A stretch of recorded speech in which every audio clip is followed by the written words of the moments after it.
is critical the TCA considers the Santa Ana's mountain lion population in determining the viability of any of these proposed routes. As you may know, historically and currently, this native population of mountain lions makes San Clemente's open spaces, hills, and ravines a significant part of their habitat.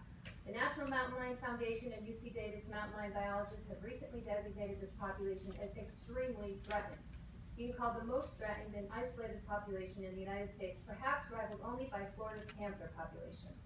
Experts note that since its inception, the 241 North has been the leading killer of the extremely threatened apex predator.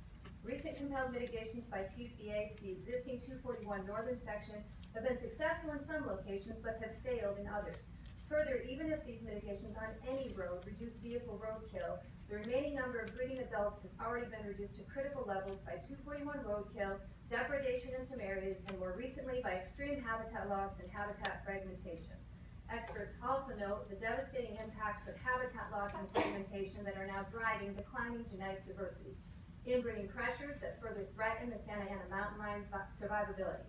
Did you know that in just the last 2 months, 5 breeding adults were killed by vehicles? Even with a fully mitigated new road with fences and undercrossing, the 241 extension will still have negative impacts on the Santa Ana mountain lions.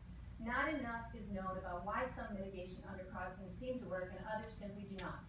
Despite the TCA taking their victory lap in recent environmental awards and marketing materials, all those pats on the back do nothing to actually protect the threatened species. How do you plan to mitigate negative impacts of a new roadway from light, noise, particulates, noxious emissions, and roadway contaminated water effluent? We can provide numerous documented sightings of mountain lions in the habitat surrounding and touching our neighborhoods in San Clemente. We know there are other species that have similar environmental dynamics in our areas, but the Santa Ana's mountain lion population is a critical and sharply focused immediate threat, making the viability of any of these proposed routes impossible. In closing, I would like to take a moment to thank our elected officials and other public figures who've spoken out against all these proposed routes. Senator Pat Bates, Assemblyman William Rowe, believe that the proposed alignments could irreparably harm the quality of life of affected communities and will oppose toll road extensions that would tear communities apart. Assemblyman Rowe further declares, I will also not support any toll roads through eminent domain that remove families from their homes. Any new toll road must have the support from their city elected officials and its residents. Others in opposition include Representative Darrell Issa, who has a bumper sticker on his car that says no toll road through San Clemente. Congressional candidate Doug Applegate states, I'm proud to join the citizens of San Clemente and South Orange County in saying no to the toll roads. Toll roads that bisect our communities, run near schools, through protected natural space are not the best laid plan.